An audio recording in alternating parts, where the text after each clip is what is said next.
എന്തുകൊണ്ട് ദൈവമേ എന്റെ ജീവിതത്തിൽ സഹിക്കാൻ വയ്യാത്ത അനുഭവങ്ങൾ, അലട്ടലുകളും എന്റെ ജീവിതം ഇത് അത് യഥാർത്ഥമായി പരാജയമല്ലേ?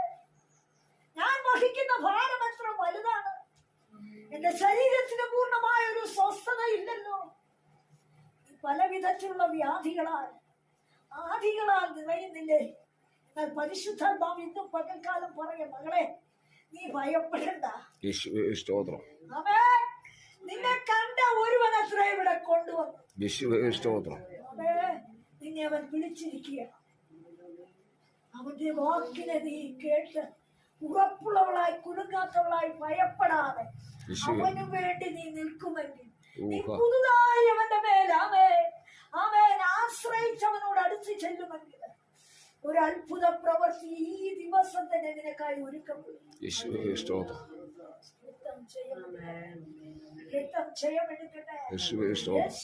നാമത്തിൽ തടഞ്ഞു വച്ച ചില അനുഭവത്തെ പൂർത്തീകരിക്കുവാൻ, അത് നിന്റെ മടിയിലേക്ക് കൊണ്ടുവരുവാൻ യഹോവയ്ക്ക് പദ്ധതിയുണ്ട്. യുദ്ധം ചെയ്യപ്പെടുക്കട്ടെ. യേശുവിന്റെ നാമത്തിൽ ചെയ്യപ്പെടുക്കട്ടെ. നീ ഉറപ്പുള്ളവളായി യഹോവയെങ്കിലേ യേശുവിന്റെ ധൈര്യത്തെ, മഹത്തായ പ്രതിഫലമുള്ള അവന്റെ ധൈര്യം നീ തള്ളിക്കളയാതെ യഹോവയുടെ സന്നിധിയിൽ നീ ഉറച്ചു നിൽക്കാം. അവൻ നിന്നെ ജീവിപ്പിക്കും. നിന്നെ ബലത്തോടെ നടക്കുകയില്ല. അവനെ കാത്തിരിക്കുന്ന നിന്നെ അവൻ ഓടിക്കും.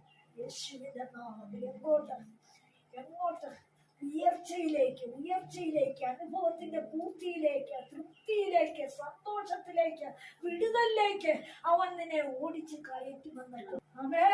നീ പൂർണ്ണ ഹൃദയത്തോടെ അവനെ അന്വേഷിച്ചാൽ,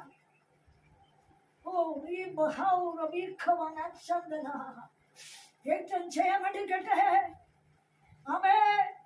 നിന്റെ കൂടാരത്തിന്റെ അവസ്ഥ ശൂന്യത ഗതികേട്, ഞെരുക്കമറിഞ്ഞവൻ പ്രവർത്തിക്കുന്ന ഒരു ദൈവമുണ്ടെന്ന് ഇന്ന് പകൽക്കാലം നിന്റെ ഹൃദയത്തിൽ നീ ഉറപ്പിച്ചു കൊള്ളണം.